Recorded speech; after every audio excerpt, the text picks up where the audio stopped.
So I can't do a comprehensive video right now of what I was trying to get across in my tweets because I'm at McDonald's. I forgot my earbuds. It has a microphone on it, and the lobby's full of loud kids and music, and I can't concentrate and I don't have privacy. But basically, I kind of got hit with a flashback because of a dream I had of the feelings that I had for basically all of my exes. So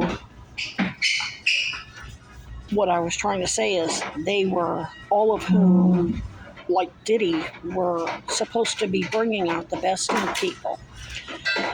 And they did that. They counseled me, they brought out the best, and Dr. Barbara Bauer, only she wasn't a romantic interest. But all the people killing me brought out the best in me. And in the process, 3 of them ended up going to a romantic place. Of course, with Chad, for me, it wasn't so much that, because obviously I prefer women just like he prefers men, but so it wasn't intense like on a romantic level with him. He was just an exploitative prick. I want to go home and eat ramen. But once they got the best out of me, once they got what they wanted, instead of using it properly to bring down the establishment, they used it to basically blackmail the establishment for resume perks. And they really never had any intentions of having a proper, equal relationship with me. It was always exploitative. The difference is they're doctors, licensed clinical social workers, and a civil rights attorney who's supposed to be basically the Underground Railroad. And they use their power as brutally, though in a very covert, nasty, ugly way. And of course, the recordings I have from Missouri, there's nothing covert. I mean, they're openly bragging about raping and murdering me. They're not even being apologetic. There was no remorse. They were arrogant, defiant. They were just like Trump, just like Mayor Eric Adams, just like Diddy, basically. But the difference is Diddy's whole brand, and he was, and everyone around him, they were bragging, they were making money off, ooh, I'm a gangster thug, you bitches and hoes, shit. Their brand was, we're the hetero-dominant power construct, rapist power construct. We're just black power.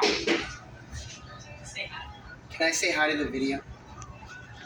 I'm a detective. You don't want to be in this. Really? Yeah, really. Now you're in it, and you really shouldn't be. Okay. Hi.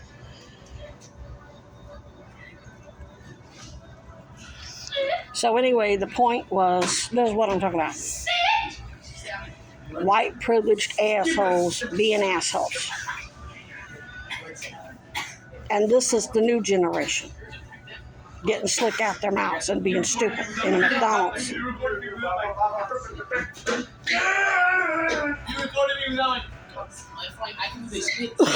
So anyway, what Diddy was doing, and everyone around him, their whole culture was about being the rapist, hetero-dominant. They wanted to be the black version of these idiots right here. They wanted black privileges. Now, what the power construct was doing when Diddy was raping all these men, it was instilling hatred against the gay community. So they were using him to divide and conquer. Keep black women and men pitted against each other, keep gay people of color pitted against each other, against the straights, and so on and so forth. So they knew what they were doing. I mean, they used Diddy the same way they used Bill Kinnear, same way they used Epstein, only they needed him causing problems between, causing chaos in the in the indigenous community, which I guess black represents not just Africans, but my understanding of black culture is that includes Native Americans, all indigenous peoples from all continents, collective as one culture. And what did Diddy do? Made that culture bitches and hoes and faggot and all this other bullshit.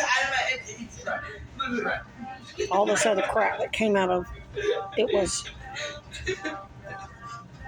even though, they were talking all this anti-gay stuff, meanwhile they were gay the whole time.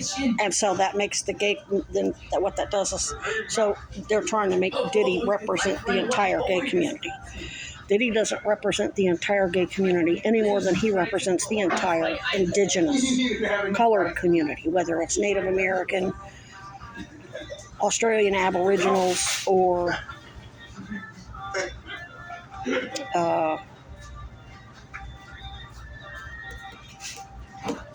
Mexican, Spanish, whatever, Filipino, whatever, which those are still Native Americans. They were just forced to speak Spanish because the Spaniard colonizers went over that area. So what I was trying to say was, the point I was trying to make is with Sweeney and Jacoby and Cronin, they knew what they were doing. They were licensed professionals. They knew what they were doing.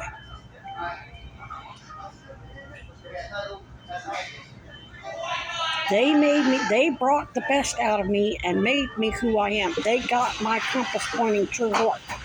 That was before I figured out what they were doing with the healthcare shit. Horse is slippery. Horse really slippery. Aaron.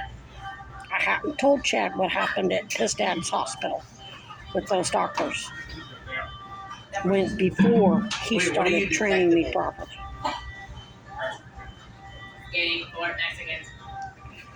So, Wait, what are you a detective for? I'm a civil rights investigator who just got Mayor Byron Brown shit rated. You really don't want none of this. No, I could try to help you. Civil rights, like the Civil War? You don't know what civil rights are? No, we know what we just want you to educate us. Because we're the youth, the next generation. You don't want obstruction charges. Okay. So what happened exactly? Wait, did someone get bombed? It's all related to Diddy and Epstein. You see what's going on with all that. I know Diddy. Free Diddy. I met Diddy one time. Free Diddy. He's good. Free Epstein. Free Epstein. I heard he had 500. Free Young Free Gunner. I heard he had 999 dildos in his house. And he needs free Diddy, dude. Free Epstein. Free Young Free Gunner. Free Diddy. Come on. Free Young Free Gunner.